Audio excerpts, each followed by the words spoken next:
Um, in between announcements, I'll welcome everybody to the meeting.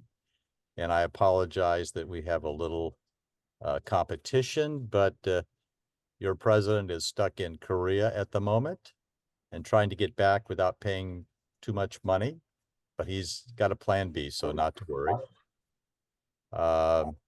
We've got an iPad who's joined us.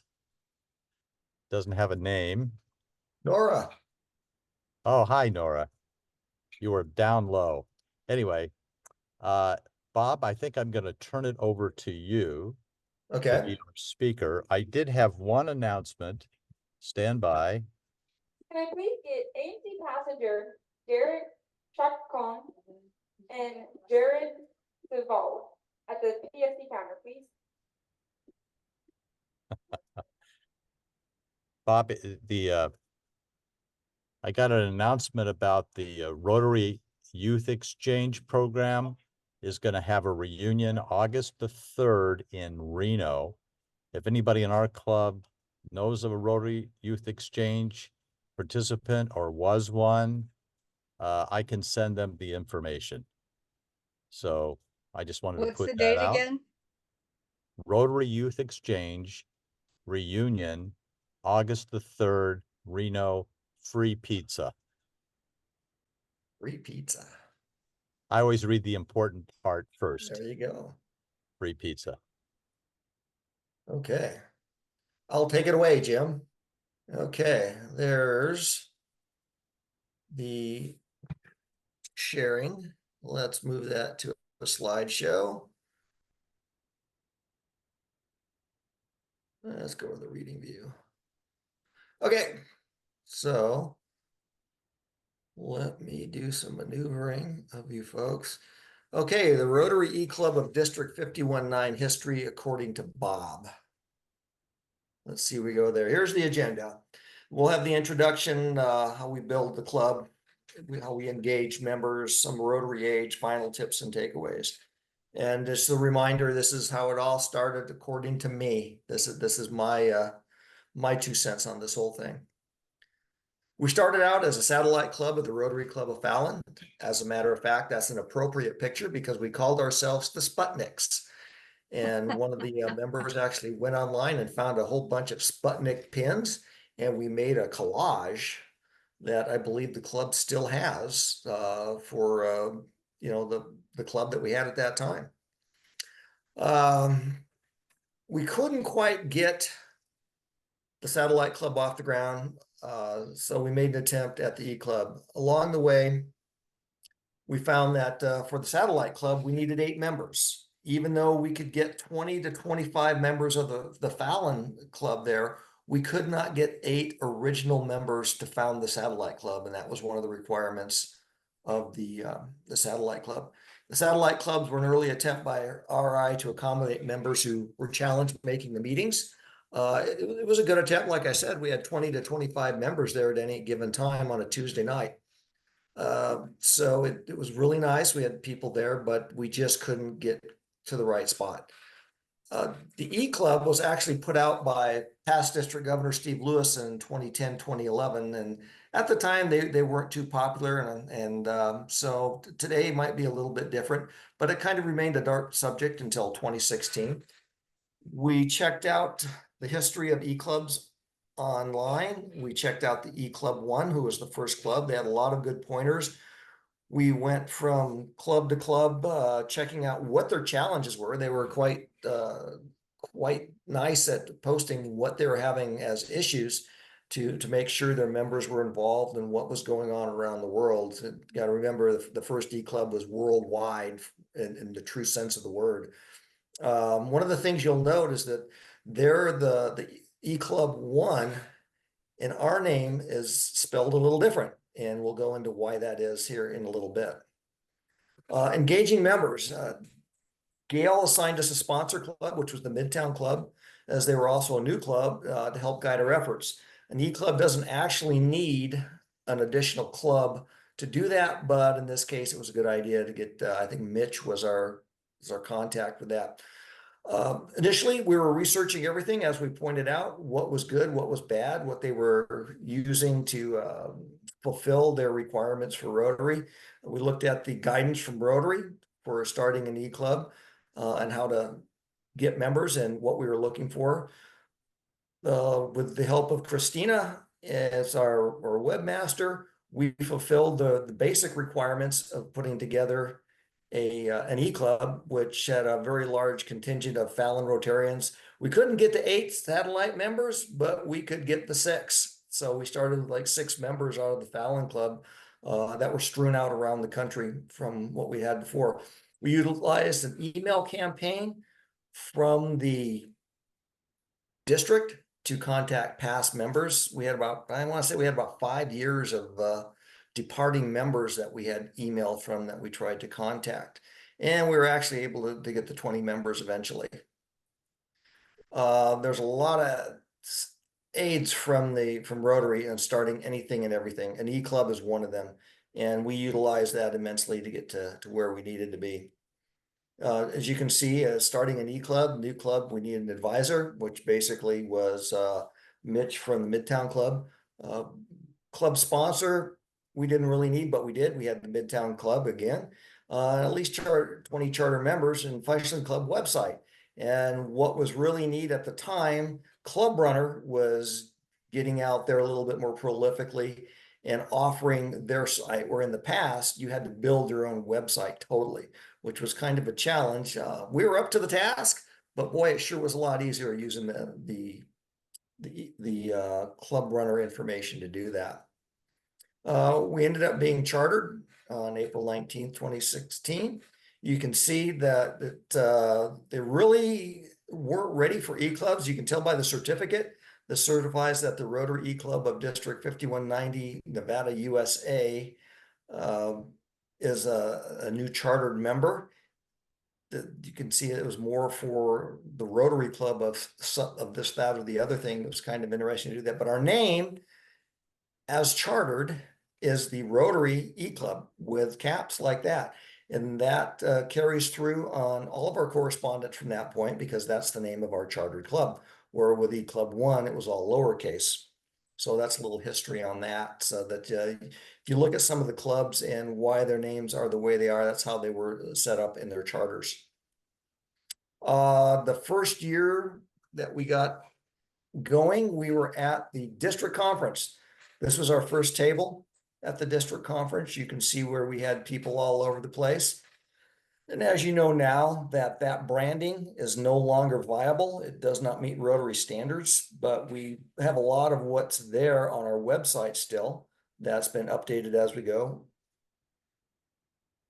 And we did have a table and a display at this last district conference where we were. Some of the takeaways that we came across after contacting quite a few. Once a Rotarian has left, it is almost impossible to get them back. With all the emails that we got out there, we only had a handful of folks that got back to us that wanted to stay in Rotary. I mean, we're talking hundreds of people that left. So it's imperative, I think, that with us working with the district membership team this year, that we give them the information that getting in front of people before they leave is going to be paramount to keeping them in Rotary. Tracking through the years, even through to now, we appear to lose about 300 members each year in the district. 2016, we had over 2,500 members, and currently we're just under 2,000. So that's kind of that's a big drop of folks that I think if we could have gotten out there to help, it would have made a difference. If you notice, RA's number, the 1.2 million, jumped to 1.4 million. That was basically because we added Rotaract, and it's been that 1.2 to 1.4 number for as long as I can remember.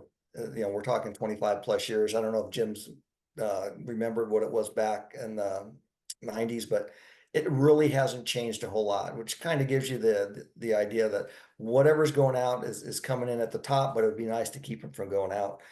Clubs appear to be reluctant to inform their members of the E-Club of that option before they leave Rotary. I think it's more of them worried about not just the members leaving, it's all their members seeing that there is another alternative to their club. But if they're solid Rotary members, I don't see them as leaving their clubs. And that's kind of one of the takeaways that I thought was interesting to get across to the district chairperson, the membership chair. Timing is important. We originally offered a unique opportunity, but at the same time, the Council on Legislation, which meets every 3 years, was enacting sweeping changes the year we were chartered. So a lot of what we were offering was also being put out there for the first time in the manual of procedures by the RI group, as this is the way you can do things now, which, boy, we hit the nail on the head. We beat them to the punch, but you know, they're a little bit bigger than us. The development and structure, attendance and meetings approximately at the same time we chartered have impacted our success, as well as not getting in front of other exiting Rotarians before they leave. I believe we still are the best option for challenge Rotarians who feel they need to leave Rotary. Not only are we a good option for those that are leaving Rotary, I think we're a good option for members coming in, because they're only going to be invited by our current members who are going to take them under their wing and make sure that they get the Rotary experience. So looking at that, there's our trading banner with what we have there. But that takes us to today. In the July Rotary magazine, there's an article, Adaptation, Innovation, and Rotary. Clubs look for new ways to grow membership. If you read that article, it kind of aligns with what we've been doing for the past 8 years. It's really just a common sense idea. There is no single way to do Rotary. We simply ask Rotary clubs to ponder what they can do differently on a region to region basis and use their knowledge of local culture and customs to meet current and future member needs. And that's kind of where we ended up with founding the club, looking at why people were leaving. For the most part, the main reason that we tracked through and saw members leaving was outside pressure and attendance. Almost half the members leaving were in that area. Of the remaining 50%, about a quarter moved. And then from there, it went down to non-paying dues, 10%, another 10% of no reason given. So you could spread that amongst the others. And just as interested in Rotary, which takes you back to, okay, so we brought you in. Where was your sponsor when you became disinterested? So if you're going to sponsor somebody, it's kind of your responsibility to make sure that we meet their needs. We're an accommodating club. And you'll see that the new district on the next slide that's an interesting thing. If you look at the message in the email they sent out, servant leadership. Where have you seen that before? That's the founding notion of our club's MO for taking care of people. We're here to be accommodating. We're here for the individual Rotarian, especially the ones that are finding it difficult. We're trying to figure out how to make it easier for them so that they can stay in Rotary. Or if you're coming into Rotary, we're trying to make sure that you get the mentorship that gives you the information you need. Our guest privileges that we get as Rotary members are very important. I think, you know, the newer members coming in, they have the ability to go to another club and see what's going on Rotary wise there, and, you know, let them give them a little information on how they operate, maybe come back and have information for us on how they'd like to see us operate, things of that nature. With that being said, moving forward, I think this year's membership chair is interested in working with us. Some of the things he found interesting was that our minimal cost, our flexibility, and the program we had where we were using Paul Harris points as a percentage, an incentive, not a percentage, an incentive to get the clubs to direct their leaving members to us. That was a program we did a while back where if we captured one of their dissenting Rotarians leaving and we caught that shooting star, we would give them 100 Paul Harris points for their club and then enter them into a drawing, I think, for something like an additional 500 or 1,000 Paul Harris points at the end of the year. It never gained traction, didn't get a lot of support, but I think this year's membership committee chair, Mark Schaus, found that some of the stuff we've done or we're doing just makes sense. And I think we may see a revisiting to some of that stuff. One of the things I noticed in the article is that there was no mention of an e-club. There's a lot of different club aspects that they go through. And I would suggest if you get a chance, take a look at the July Rotary Magazine article, Adaptive Innovation in Rotary. It's in the club section. So with that, I'm looking for any questions, thoughts, comments.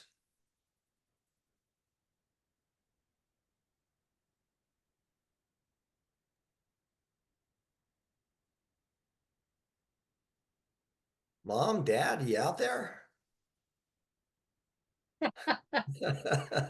I see Scott's joined us.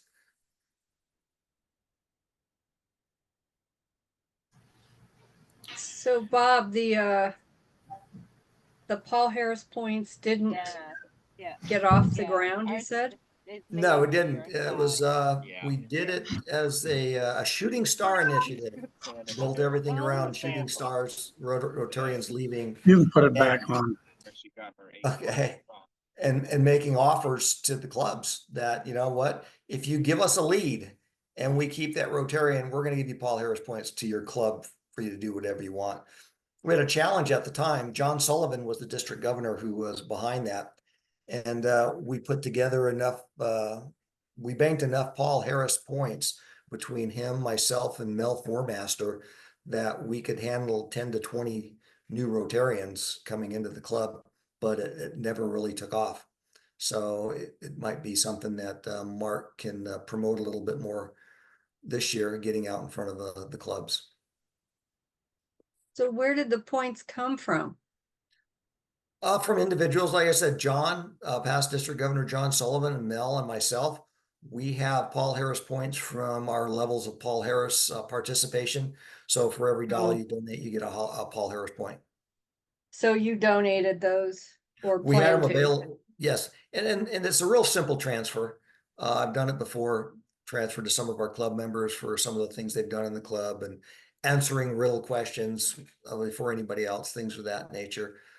And it's a neat way to reward people that get interested in stuff. You know, not everybody has the ability to do the 3 T's: time, treasure, and talent. So we get a lot of talent and time from folks, and treasure sometimes, you know, is where the Paul Harris Society comes in. But you can still become a Paul Harris member by doing good things within your club if you're noted and given Paul Harris points.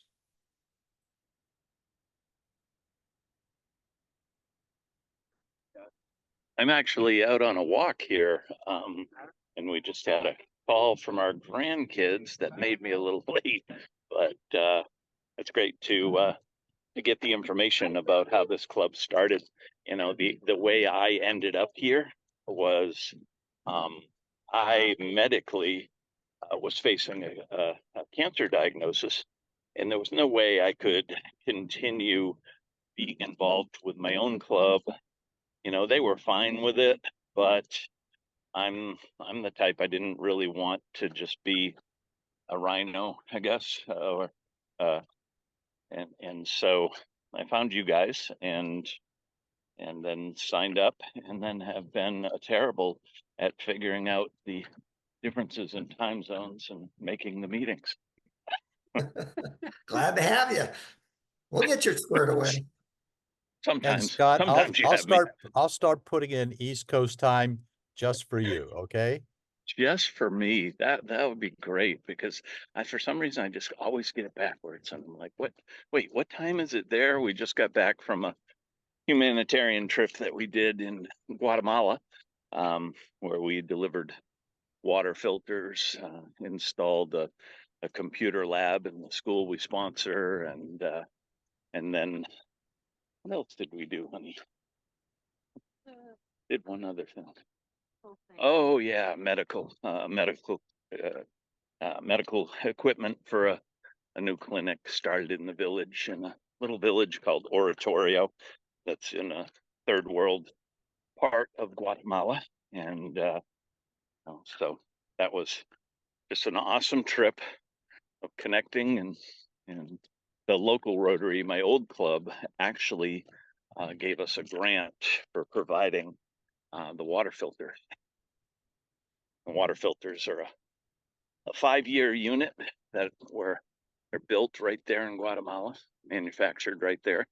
And it was actually a business started by, from what I understand, a couple of American kids that were majoring in, third world economies and things like that. So pretty rewarding trip.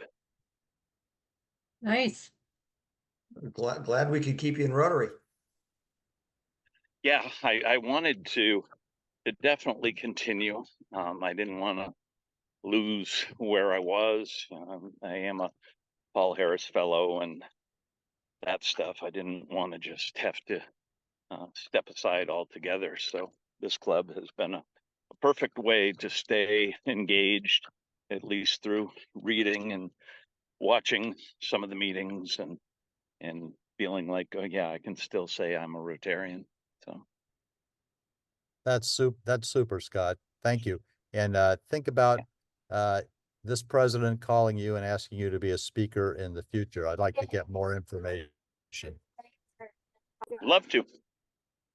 So we'll be back. We go about every 2 years to this little village, and have really done quite a lot of work in transforming the community over the last, well, since 2016. So I'm available.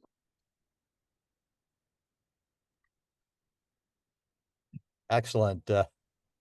I'm competing against the PA announcements here in the terminal.